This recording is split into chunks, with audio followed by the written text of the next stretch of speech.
All right, tell me what's going on in your part of the world, Paul and Pete. Pete, you go first. You live in an exciting region. Nothing much happening in my town. So in Chile, there is a plebiscite to decide if Chile will bring in a new constitution on the 17th of December. So that's what's happening here that's worth talking about or mentioning without going into a lot of detail. What about the news from Argentina? Is that making the rounds in Chile? The recent election? Yeah. Yeah, they're talking a lot about the result of that election in Chile. Yes. And what about, do you have any news your end, Phil? I do have some exciting news my end. But yeah, my exciting news is this book, which has arrived today for me. I'm editor of this book. It's called 21 Futures Tales from the Time Chain. It's an anthology of stories which are based in places and universes in which Bitcoin plays a major part. So it's a kind of futuristic and new, interesting take on stories in economics and stuff like that put together. So yeah, I'm happy it's here and available now. Do you also have a story among the selections? I do have a story, yeah.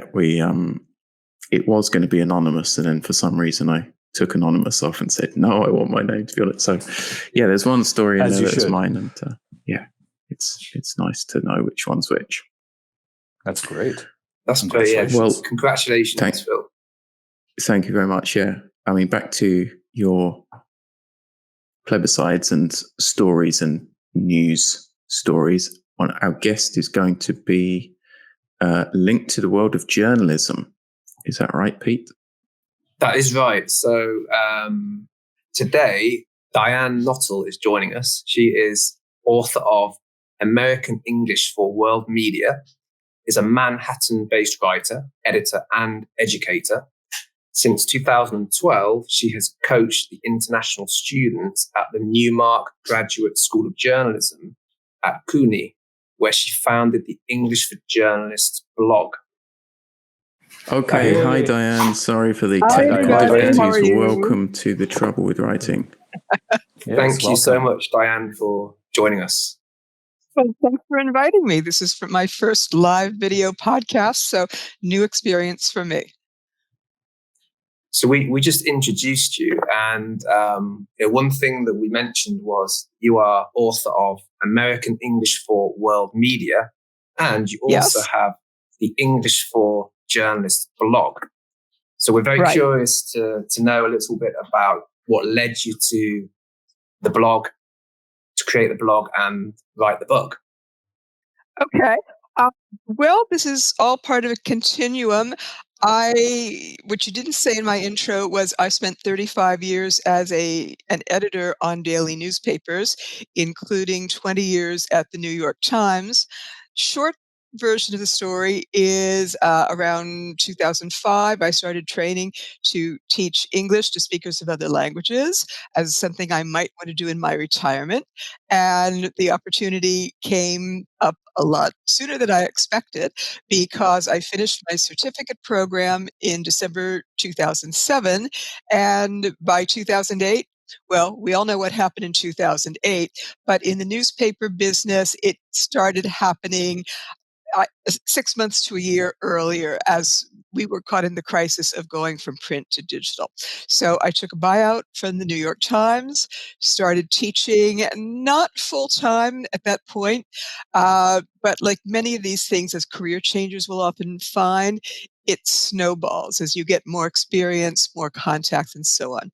So in 2012, I came to back then it was the CUNY Graduate School of Journalism. We didn't have the Newmark name yet.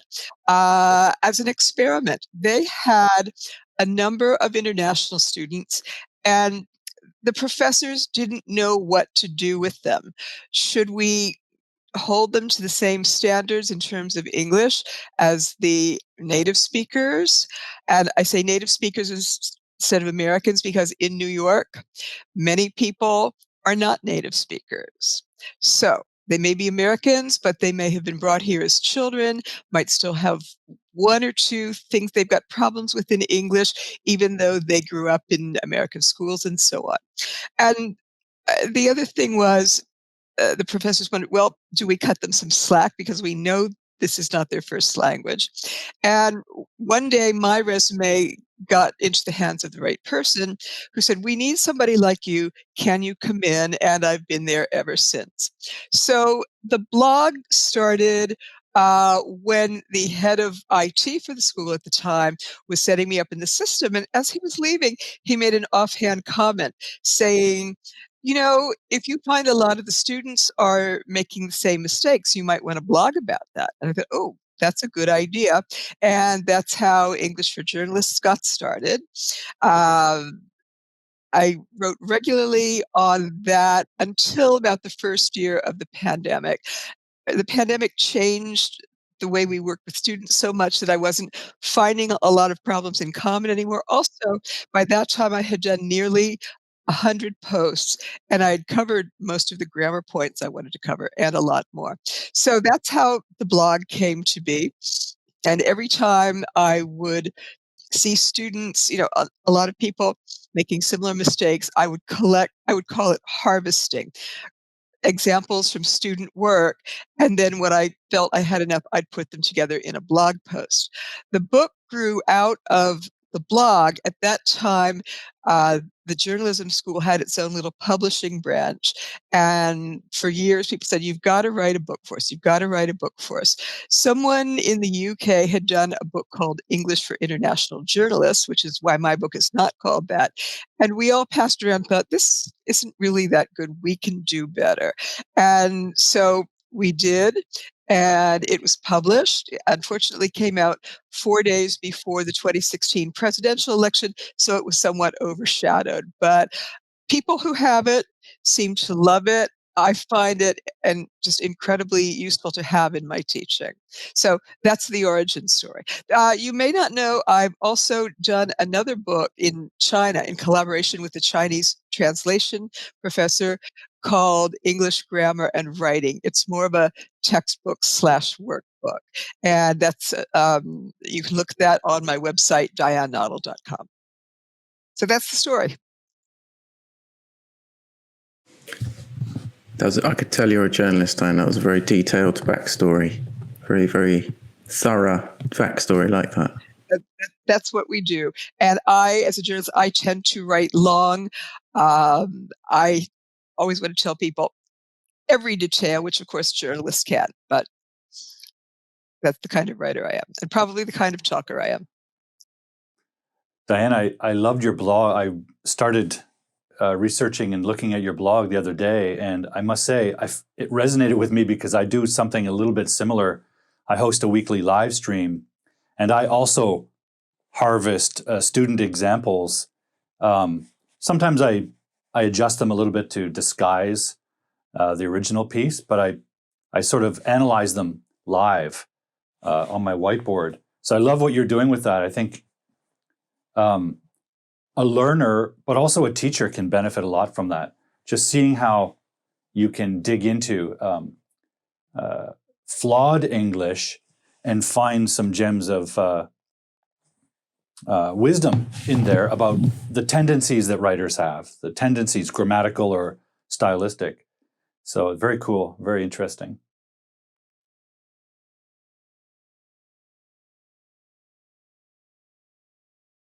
Great. I think it's me with the next question. Great. Diane, some writers like to publish in second language in the future, but they say that they don't need to work on their English skills because they're working in their first language. What would you advise them to do? Stick with the first language, a mix of the two? Say English concurrently. And here's why. I don't think what these writers want to do is, maybe this is what they're thinking. Maybe they haven't thought that far ahead yet, but they may be thinking, Well, first I need to establish myself as a writer or reporter in my own language, and then later I want to branch out and publish in English. It's possible, but I don't think that sounds like a very abrupt and artificial transition to me. It takes a long time to master a language. A lot of Americans, the people who say you're an American now speak English, and they assume, well, it's an easy thing to pick up a language. Either you should know the language perfectly before you arrive here, or you should be able to pick it up as soon as you're here. As we all know, this is not the case. It takes years for most people to master a language. And a lot of Americans don't really like to study foreign languages, and so they haven't made the effort. Whenever I hear somebody say, "You're in America, speak English," my question is, "And how many languages have you studied?" So they don't know how much time at work it takes. So I would say, by all means, if you're a young writer starting out, of course, you want to start in your own language. But when the day comes that you want to publish in English, you have to be prepared. So work on your English at the same time. You don't need to be working at the same level as you are in your own language, but you want to get a feel for what it's like working in English. How is it different? As we all know, languages are not direct translations of each other. There are some things that the way you say it in one language just does not compute in English. For example, at CUNY some years ago, I had a Japanese student who she was, I would say, kind of high intermediate, but she hadn't mastered a lot of things, especially idiom yet. So she would do direct translations of how she would say something in Japanese. And then I could look at it and we might have to talk it through a little bit, but together we could come up with the English idiom. And therefore she would learn that. So certainly learning idiom is very important when you're trying to master another language. And I find my students love studying idiom. But what I always tell them is there are two parts to mastering an idiom. First of all, to understand it when you hear it. But second, if you're going to use it in either writing or speaking, you have to get it exactly right, or your audience is not going to understand you. So if you feel you might want to publish in English someday, start working on it now in any way you can. Diane, along those same lines, what place do you think reading has for such a learner, particularly a journalist learning to become a journalist and use English? What place should reading have in there? Reading is incredibly important because reading is how we learn to write. I've written a memoir of how I studied languages through my whole life, as yet unpublished. The first chapter is memories of how did I learn English, my own language. This is something we don't have to think about.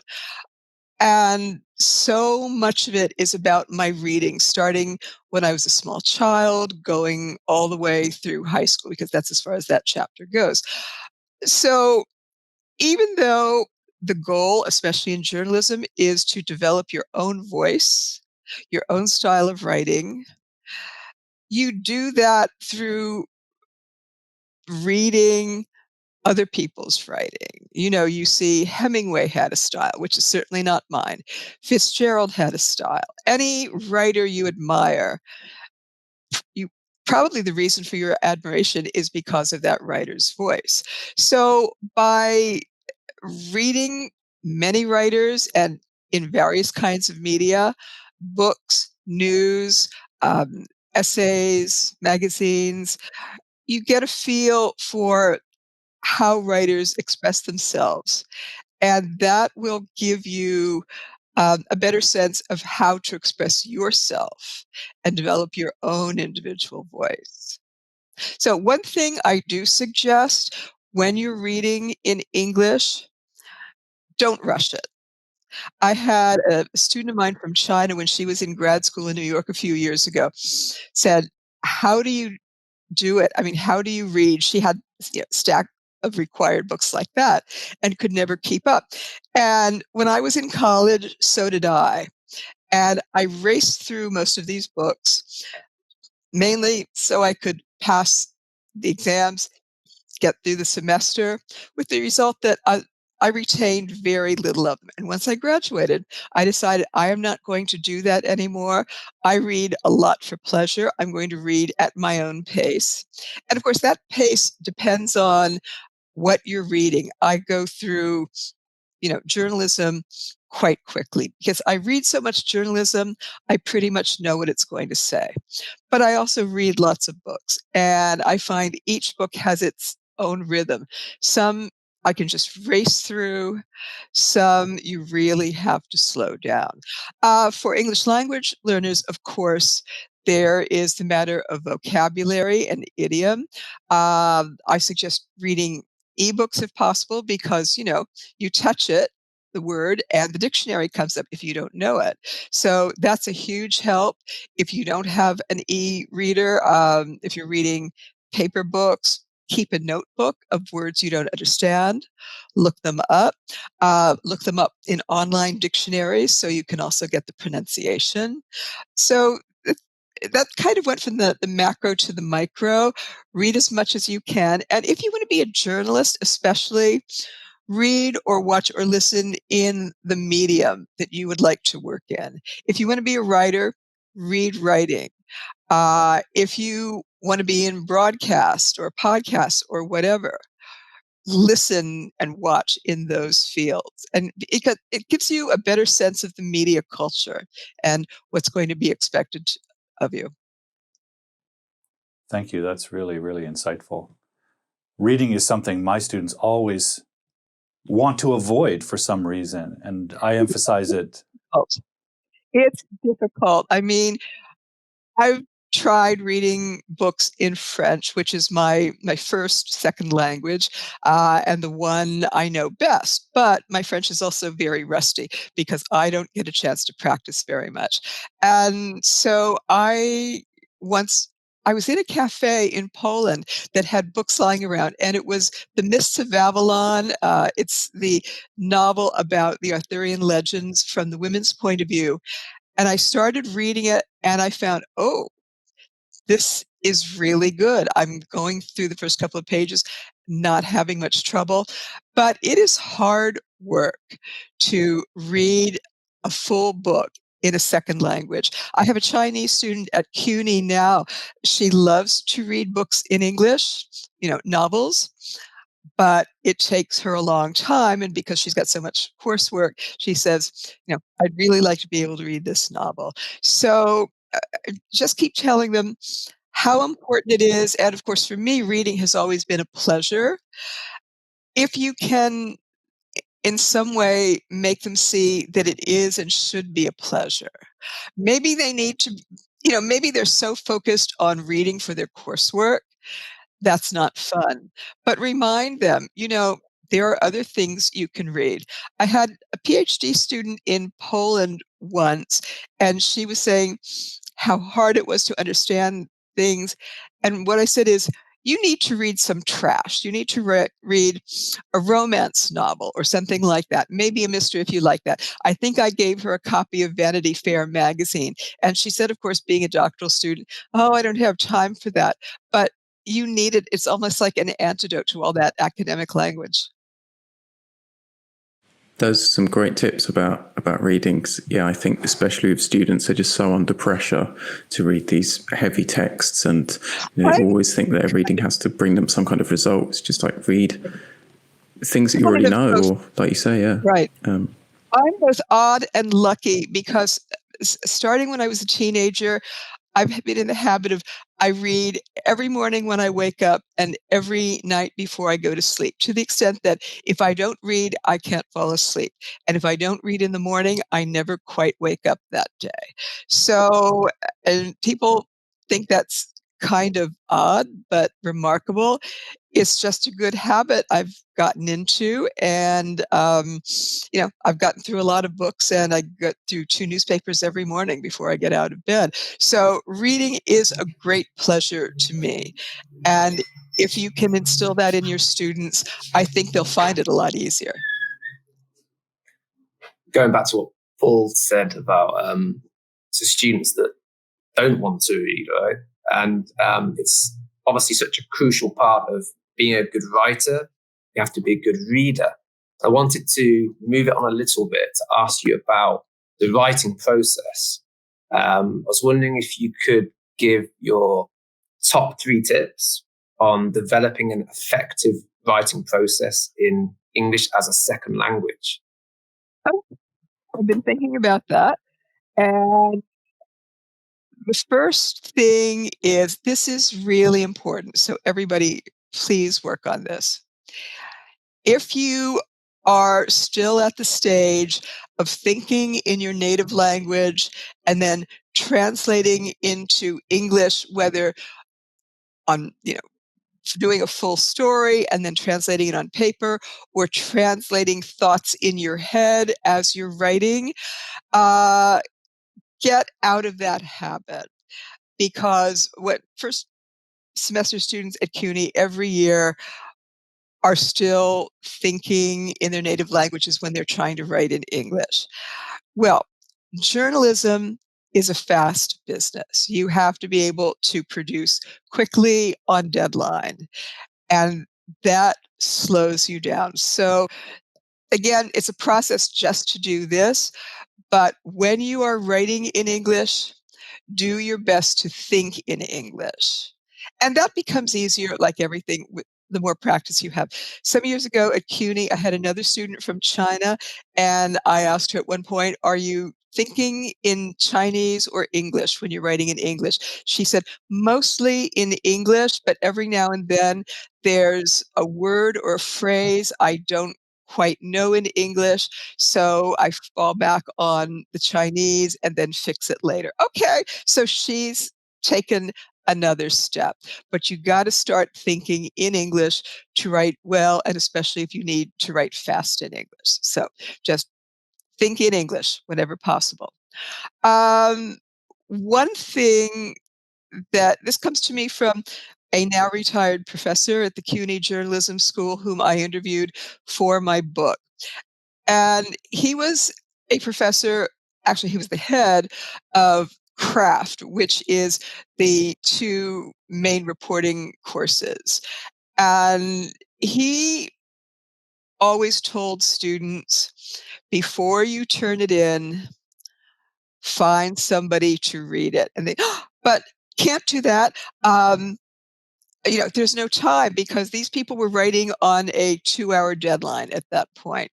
But he said, you've got to stop yourself a half hour before the deadline, hand it to someone who can tell you if it makes sense. Not necessarily the fine tuning of the language, but do you understand this piece? Because when you're writing anything, and especially journalism, it's clear in your head because you're the one who's done all the research. You know what the story's about. That doesn't necessarily mean you convey it clearly to the reader. And, I think the thing my students hear from me most often is don't assume readers know. Always go into a story assuming that your reader knows nothing about what you're writing about. I happen to coach a lot of students at CUNY who are in the business and economics program. Now, when it comes to business writing, I should be reading a book called Business for Dummies. I've never worked in financial journalism. It was pretty much the one desk at the Times I never worked on. I don't know a lot about it, which means I'm a great reader for these students because they're throwing around these financial terms they've learned in class. I have no idea what they're talking about. So I say, who's that? What's this? Needs a few words of ID. That's the kind of feedback you need from a first reader. And I'm going to give you 4 tips instead of 3. I'll try to do them quickly. The second one comes from another professor I interviewed for my book. And he says, outline. And then he goes on to say, now my students always say, oh, but I don't have time to outline. And his response was, you don't have time not to outline. You've got to have a skeleton for your writing before you can do it. Because if you just think you're going to sit down and start writing, you're paralyzed. I mean, I've been through bouts of writer's block. I know what it feels like. It's too big a thing to take on. If you've got an outline of any kind, then you've got something to hang your information on. So it doesn't have to be a formal outline, Roman numeral 1, ABC 1, 2, 3.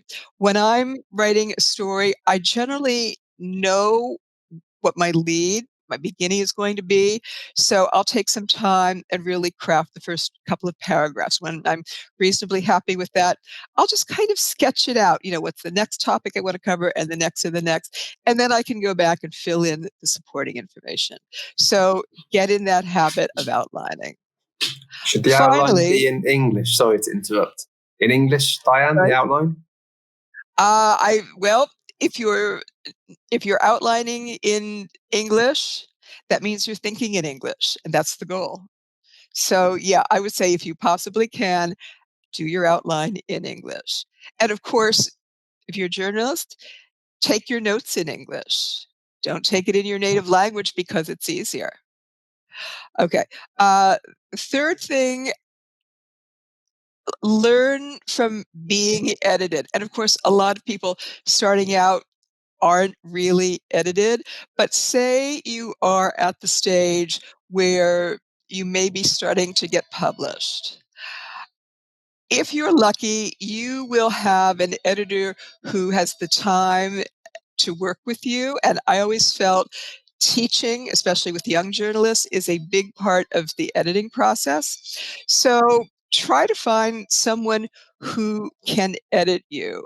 That might mean, if you can afford it, hiring a coach of some time.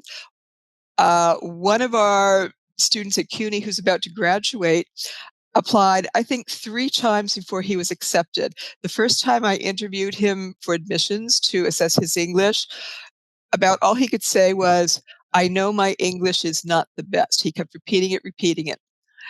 A year later, I interviewed him again. I could not believe the difference in his conversation. And he said, well, I've been working with an English teacher privately. It made all the difference. He got in and he's about to graduate. I've read a couple of the pieces that he wrote this semester. He's fantastic. So seeking out someone who can work with you and help you along is a really good idea if you have somebody. Now, of course, if you're not living in an English-speaking culture, you may not know any native speakers. When I first went to Poland, this was back in 2007, the students in my practicum program were about the only native English speakers the people in that city ever came in contact with. That's all changed, of course. It's become a big IT center. They do business all over Europe, and English is the language. So availability is, a problem in some places. On the other hand, there are lots of good people teaching online now. One student I interviewed for CUNY last year ended up choosing NYU, but hired me as her coach to prepare her over the summer, and I'm still working with her this fall. So if you have someone, preferably a native speaker, who can help you, grab the opportunity. Those were quite some tips, Diane. That was like an amazing 5-minute value-packed section where everyone can, listen to those tips and take something from it. And I'm happy to hear you say hire a teacher or a coach. That's definitely a good move, right? It's about feedback. I mean, if we write and don't get any feedback, then it's hard to improve. Like, you can improve certain aspects, but it's nothing like getting an editor's opinion, as I'm sure you know. I think also, guys, maybe you have this experience in your own coaching when you coach and you give feedback. And over time, your writer gets familiar with the sort of patterns that you point out to them, and the suggestions may form a tendency or a pattern in your feedback. And what I think that does is, as they go forward without you, just like a parent teaching a child how to tie their shoes, they carry your voice in their mind, and they anticipate your feedback when they're writing. And what that does, I think, is it conditions them to consider the reader's perspective the way they would try to please you by making the correction that you're always pointing out. So I think that feedback for me is always the most valuable thing that you can give your student, because it conditions them to write better by thinking about how it reads for someone. And Diane, as you pointed out earlier about giving it to someone else, if for some reason you can't do that, or even if you can do it, you should also develop the skill of not writing for the reader necessarily, but considering what they know when they know it as they read through your piece, right? Because your job is to dish out the information, and as you said, assume the reader knows nothing. So you have to build the idea for them, right? Right. And you said something very important. Consider the reader, because a lot of people have not. A few years ago, when I was teaching in China, I was asked to give some workshops for administrators who were now expected to produce English language content. They had trained as academics. Sorry, Paul, I hate academic writing, but that's for another time. As a journalist, I come from a different world. But the way I've come to see it recently is when you're writing academically, I think you are writing to record information that you have learned, not necessarily to communicate. You're writing to pass the course, to get your doctorate, and then your dissertation goes in the library, and maybe some future scholar will consult it. In my world of journalism, you are always writing for the public, for readers, and so you really need to think about that. One of my current students at CUNY, I asked her not even a year ago, so who are you writing this piece for? And she said, oh, it's for my professor, it's for class. I said, no. In journalism, you are always writing for a reader. Think about how the reader is going to understand this. Yeah, that's a really great little gem there, because when I teach students academic writing, they always say the same thing. They're always saying, I'm writing this for my professor. But what I tell them is, yeah, but what if the professor shows it to their friends and wives and husbands and colleagues, and then they want to publish it and it goes out into the whole world? You're writing for anybody, right? Who's interested in that, learning about that topic.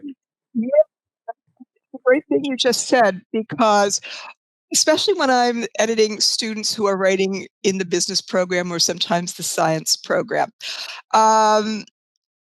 And now I've just lost my train of thought. Sorry about that. Tell me, what did you say just before this? Oh, sorry. Gosh. Oh, about writing not just for your professor, but for anyone they may pass along to. Okay, so what I'm always telling them is you want your piece to be comprehensible to anybody who, in the olden days, picks up the newspaper, or these days maybe stumbles across your piece online. Maybe there was a link to your piece in somebody else's piece, and now the reader has come to you. It doesn't matter how the person got there, but whoever picks it up, you want to make your piece understandable. Otherwise, they're not going to read it. The goal is to be read. We've just had a really interesting question come in. I'm not sure I've thought about this that much before.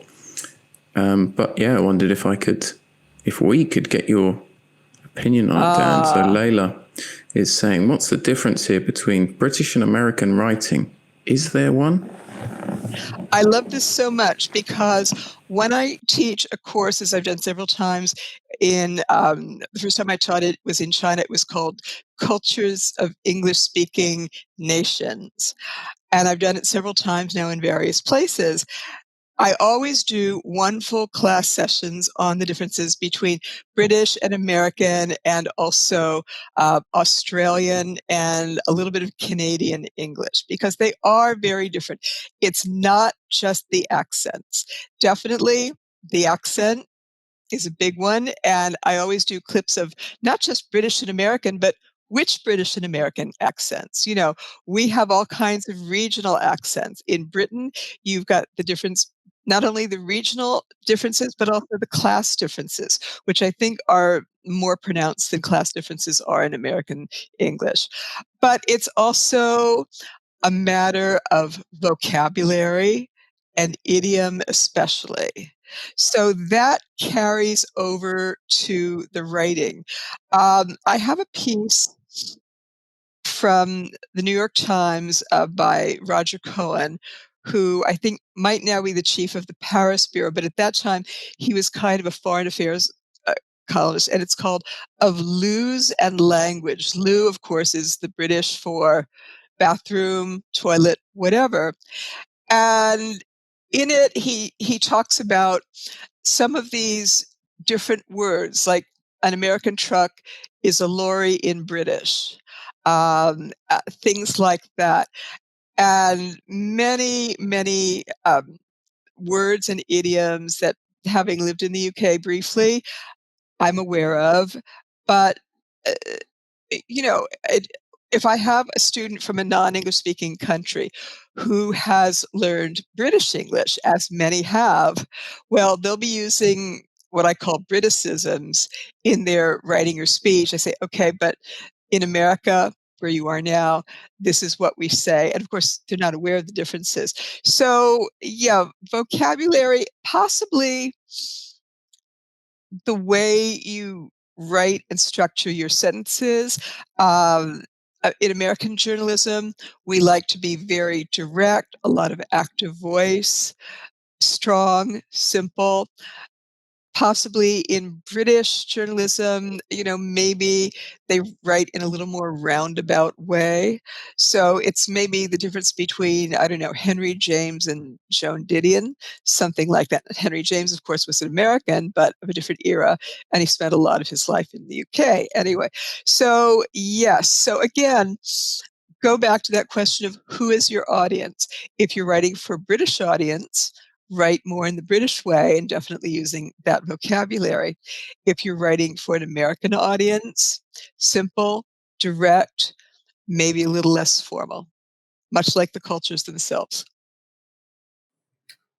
That's fascinating. I'd be curious to ask Lila here if she can distinguish our 4 accents. Oh, that's a good question. Because we represent exactly this right here. Lila, can you tell the difference in the way the 4 of us pronounce and speak?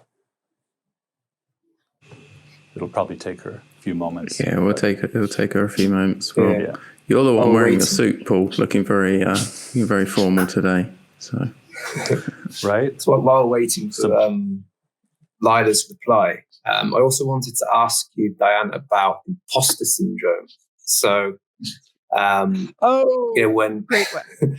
So when non-native English writers say things like, I will never write as well as a native writer, or they say editors will always prefer to work with native writers, what words of encouragement can you give those non-native English writers whose imposter syndrome is holding them to do it anyway? Right? First of all, I believe that the only people who don't have imposter syndromes are the ones who should. I could name names, but I won't. Okay. Just make your best effort. I mean, I have one former student. We are still working on her imposter syndrome. She came from a small town in Brazil and thinks, I'm not qualified to do this. Yes, she is. I came from a small town in Pennsylvania, and I wasn't, brought up to do this either. So we're all kind of imposters.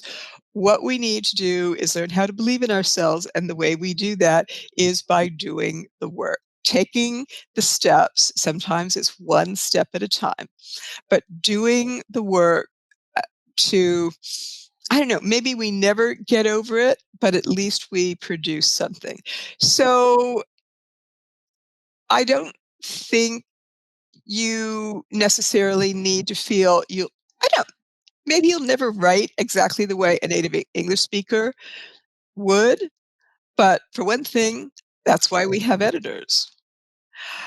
In terms of editors will always prefer to work with a native speaker, not necessarily. Now, it's funny, I know a number of New York Times retirees who think, "Oh, the the editing in the paper has really gone downhill." And some of them say, now these are older people, "Well, probably a lot of these new writers aren't native English speakers because I see the names on their bylines. They're not quote unquote American names." And you're right. We have reporters with names from all over the world now. Doesn't mean they're not native English speakers. For all you know, they their parents may have been immigrants. They may have been born here and educated here. So that is not a fair judgment. I think that if editing has gotten bad, it's because the editing system has been allowed to break down. The last 10, 15 years, as newspapers and probably other outlets have laid off people, they've laid off the editors rather than writers, or not necessarily laid off, but reduced staff. But first of all, editors like to stick their fingers in copy. We remember, editors have egos too. Our names mostly do not go on the story. So we have to make our presence felt somehow. So we want to go in there and mostly get our hands dirty. Really edit. Sometimes it's structure, sometimes it's language, sometimes it's phrasing.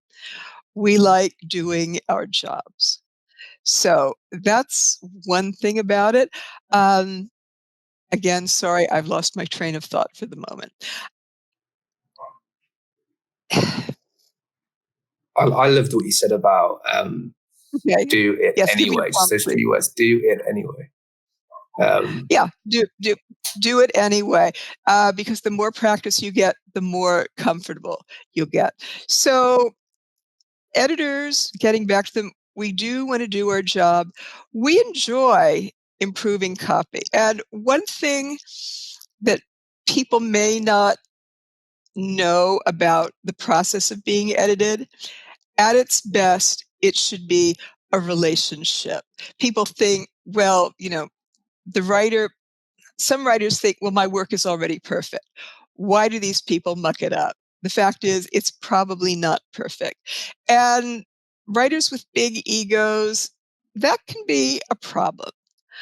But especially if you're a new writer and a new writer in English, if you go in there with the attitude of what I said before, I want to learn from the editing process, that builds you a rapport if you have an editor you can work with. I mean, to me, the ideal situation, um, smaller newspapers don't have the time for this, but at the times where we edit everything to death, the ideal was always, when I'm editing something, have the writer sitting right next to me, looking over my shoulder, and we can go through it together. I can ask my questions, I can explain my edits, and so on.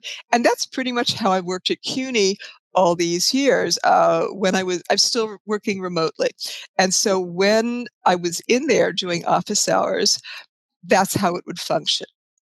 Now, thanks to the miracle of screen sharing, it works pretty much the same online. And it's that back and forth and that give and take.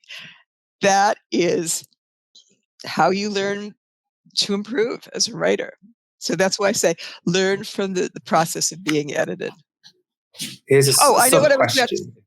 Go on. sorry, I know what I was about to say about editors that went out of my head. Non-native speakers might look at their copy or papers or whatever, and I've had this happen many times, and they, oh, so many mistakes, and they get very discouraged. And my response is no, don't think of them as mistakes. Think of them as improvements. Editors aren't there to call you out on your mistakes. They're to help you improve. Our job is to make you look good, and you're the one who gets the byline, so the whole world thinks you are really smart. But I always tell them, and I've saved some examples.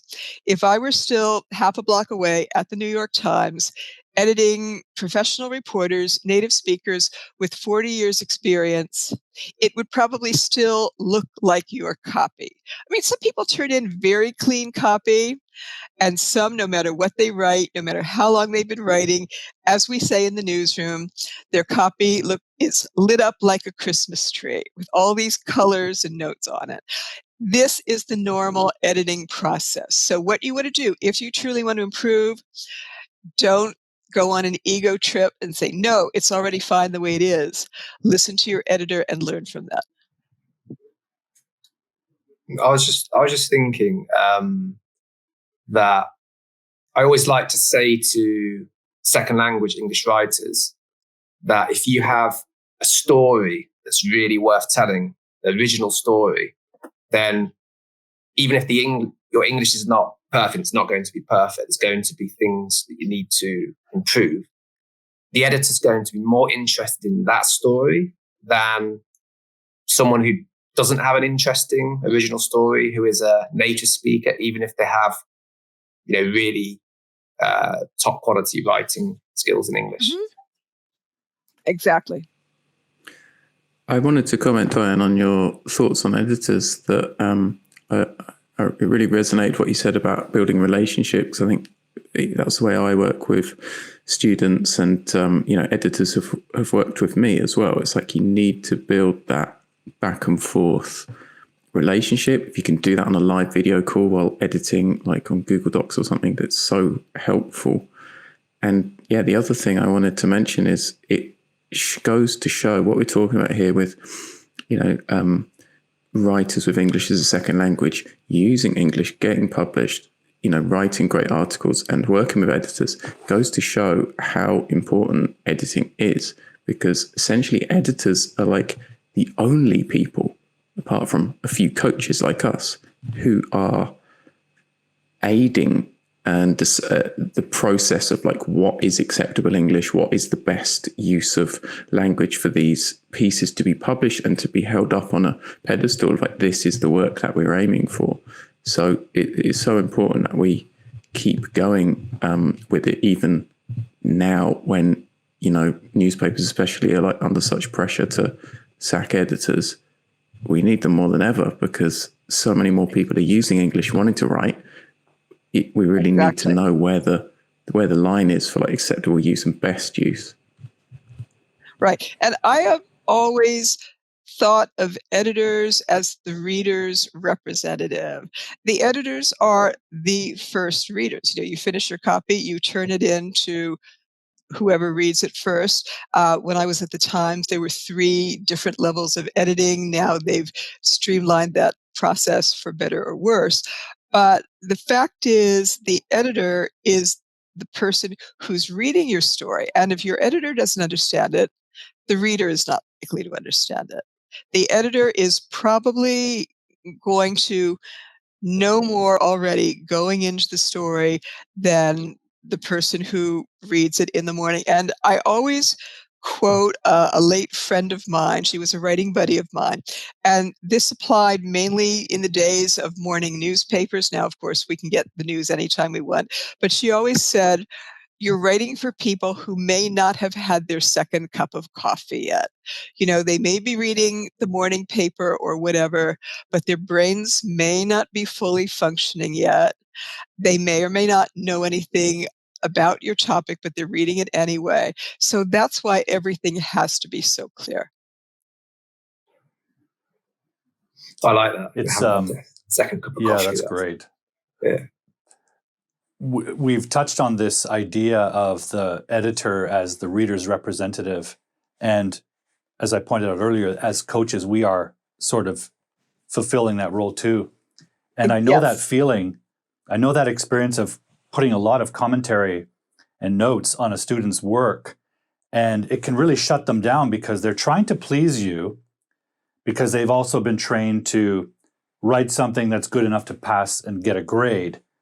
What I've actually started doing is, instead of putting any negative criticisms, unless I can't avoid it, in the commentary, I'll let the AI stuff do that, like the grammar checkers and the spell checkers. I'll let the AI stuff be the bad guy, and all of my commentary will be constructive or suggestive advice.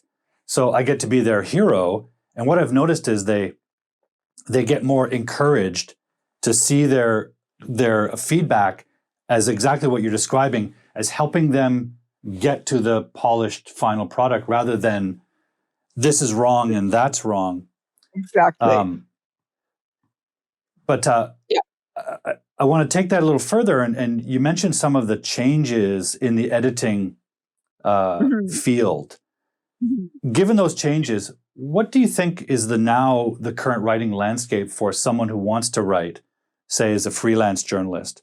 What are the changes that you've noticed, sort of parallel to the changes in the editing field?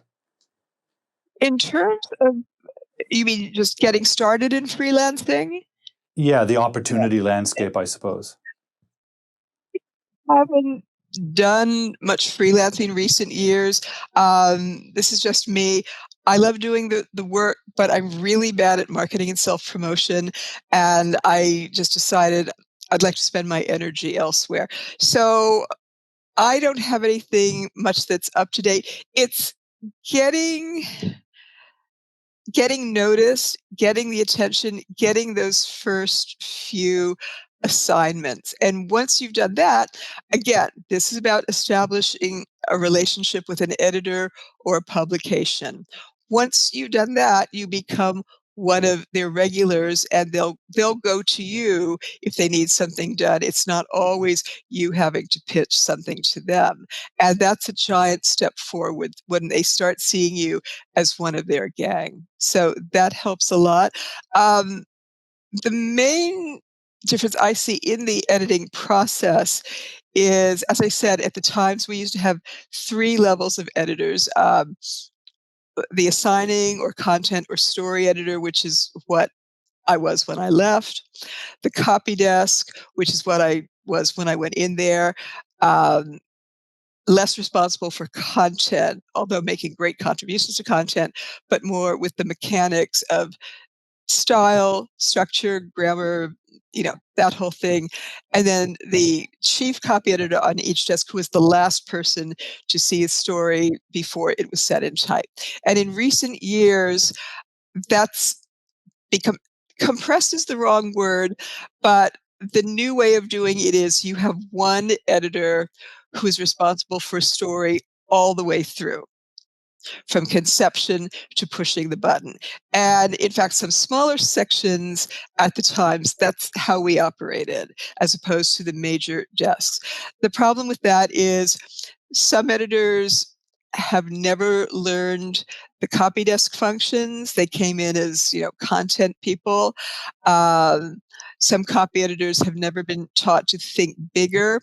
So it's kind of rare to find the skills to get it, to do all those things in one person.